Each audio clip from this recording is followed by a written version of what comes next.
Assalamualaikum warahmatullahi wabarakatuh. Selamat pagi anak-anak. Pagi. Oke. Bagaimana kabar kalian hari ini? Alhamdulillah baik, Ibu juga baik. Mudah-mudahan minggu depan kita bisa berkumpul kembali di pertemuan selanjutnya. Oke, sebelum memulai ke materi, Ibu akan absen dulu. Siapa yang tidak hadir? Ketua kelas, siapa yang tidak hadir? Oke, hadir semua, alhamdulillah. Oke, untuk pertemuan sekarang, Ibu akan menjelaskan tentang persamaan dasar akuntansi. Ya.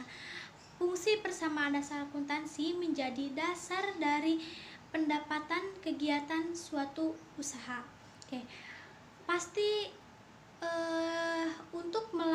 untuk membangun suatu perusahaan yang dipertanyakan pertama kali adalah apa sih yang perusahaan butuhkan, apa sih yang perusahaan perlukan untuk melakukan kegiatan usaha.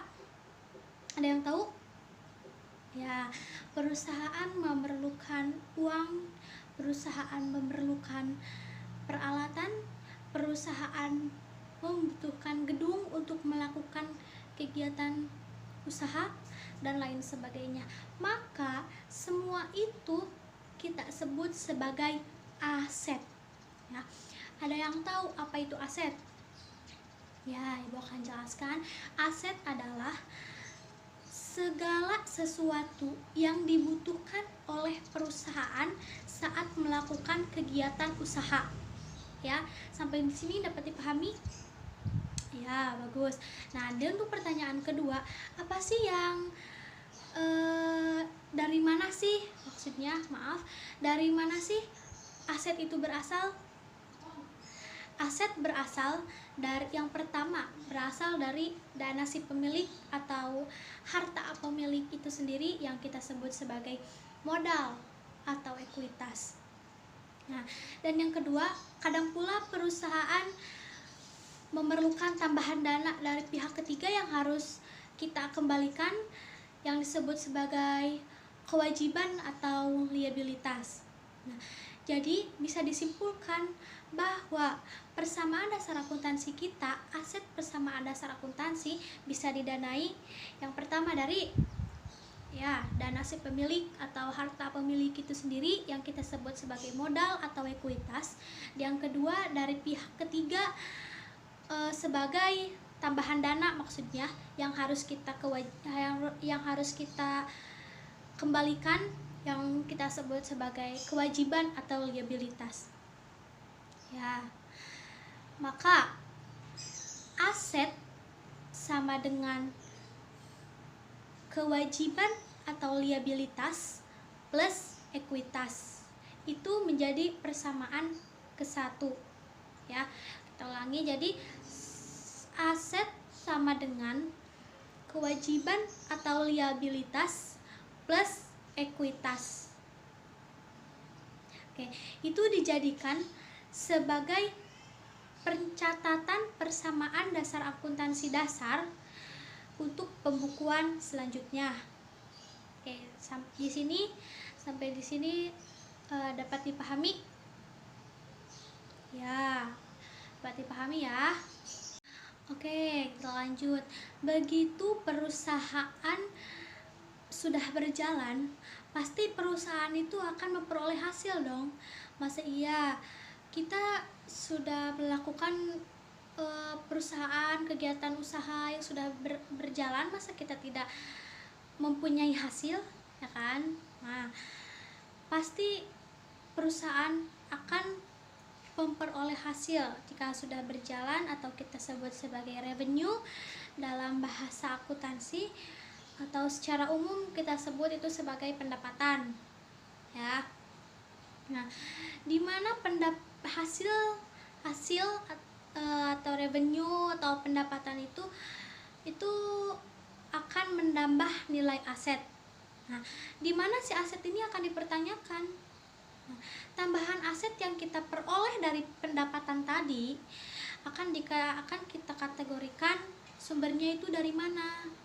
Dari mana sumber tambahan aset yang kita peroleh dari pendapatan tadi. Ya, begitu pertanyaannya.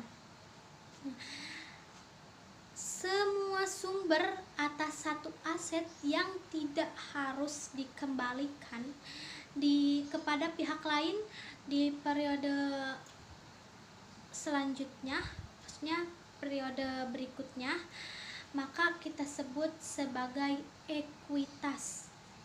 Ya, dapat dipahami? Maka persamaan dasar akuntansi kita menjadi aset sama dengan liabilitas plus ekuitas, di mana si ekuitas ini dipengaruhi oleh bertambahnya pendapatan. Nah, itu menjadi persamaan selanjutnya. Oke, di sini dapat dipahami? Ada yang ditanyakan? Ya, alhamdulillah kalau dapat dipahami. Oke, kita lanjut. Pada saat perusahaan memperoleh pendapatan, maka perusahaan harus mengeluarkan satu biaya. Satu biaya itu adalah beban atau expense. Nah, ingat, satu biaya itu adalah beban atau expense. Sehingga munculnya beban atau expense ini itu bisa mengurangi ekuitas. Dan kita bisa kembangkan lagi persamaan dasar kita menjadi aset adalah liabilitas plus ekuitas, di mana si ekuitas ini dipengaruhi bertambah karena adanya pendapatan dan berkurang karena adanya expense. Ya, itu menjadi persamaan selanjutnya. Nah, sampai di sini ada yang dipertanyakan atau ada yang tidak dipahami, boleh ditanyakan. Ya, oke, jadi kalau tidak ada pertanyaan dan alhamdulillah bisa dipahami, Ibu cukupkan pertemuan kali ini. Mudah-mudahan materi bisa dapat dipahami ya, dan kita lanjutkan minggu berikutnya ya. Bu cukupkan sekian, mohon maaf bila ada salah kata atau penyampaian terlalu cepat. Mudah-mudahan bermanfaat. Wassalamualaikum warahmatullahi wabarakatuh.